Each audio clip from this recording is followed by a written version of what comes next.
সম্প্রতি যে আমি বিধানসভা পক্ষে আমি প্রশ্নোত্তর পর্বে আমাদের বিজেপির বিরোধী বিধায়ক তার প্রশ্নের উত্তরে বলেছিলাম যে শূন্য পদ এই মুহূর্তে কত আমার পক্ষে বলা সম্ভব না, কারণ প্রতিনিয়তই কোনো না কোনো শিক্ষক শিক্ষিকা অবসর নিচ্ছেন।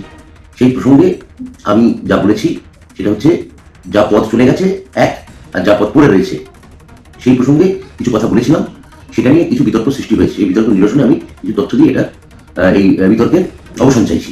এক নম্বর কথা হচ্ছে যে প্রাইমারি বোর্ড এবং সেন্ট্রাল স্কুল সার্ভিস কমিশন, তাদের কাছে আমরা শূন্য পদের কত নথি পাঠিয়েছি আমাদের ডিপার্টমেন্ট থেকে সংখ্যা, সেই সংখ্যাটা আমি প্রথমে জানাতে চাই। 222 সালে প্রাইমারি বোর্ডের কাছে আমরা যে শূন্য পদ পাঠিয়েছি তার সংখ্যা হচ্ছে 11,765।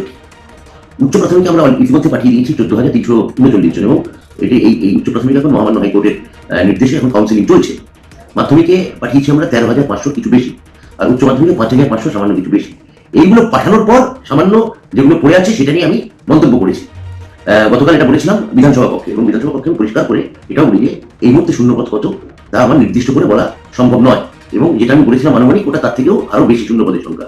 অর্থাৎ প্রাথমিকে 11,765 শূন্যপদ, উচ্চ প্রাথমিকে যেটা এখন কাউন্সিলিং চলছে 14,339, মাধ্যমিকে 13,500 এবং উচ্চ মাধ্যমিকে 5,500টি শিক্ষক পদ এই মুহূর্তে শূন্য রয়েছে, যেগুলো আমরা ইতিমধ্যেই বিদ্যালয় থেকে তথ্য সংগ্রহ করে আমরা এই কমিশনগুলোকে বা পর্ষদদের আমরা জানিয়েছি, এবং এটা খুব দ্রুত এগুলো আমরা আশা করছি মহামান্য হাইকোর্টের নির্দেশে এগুলো আমরা পূরণ করতে পারবো।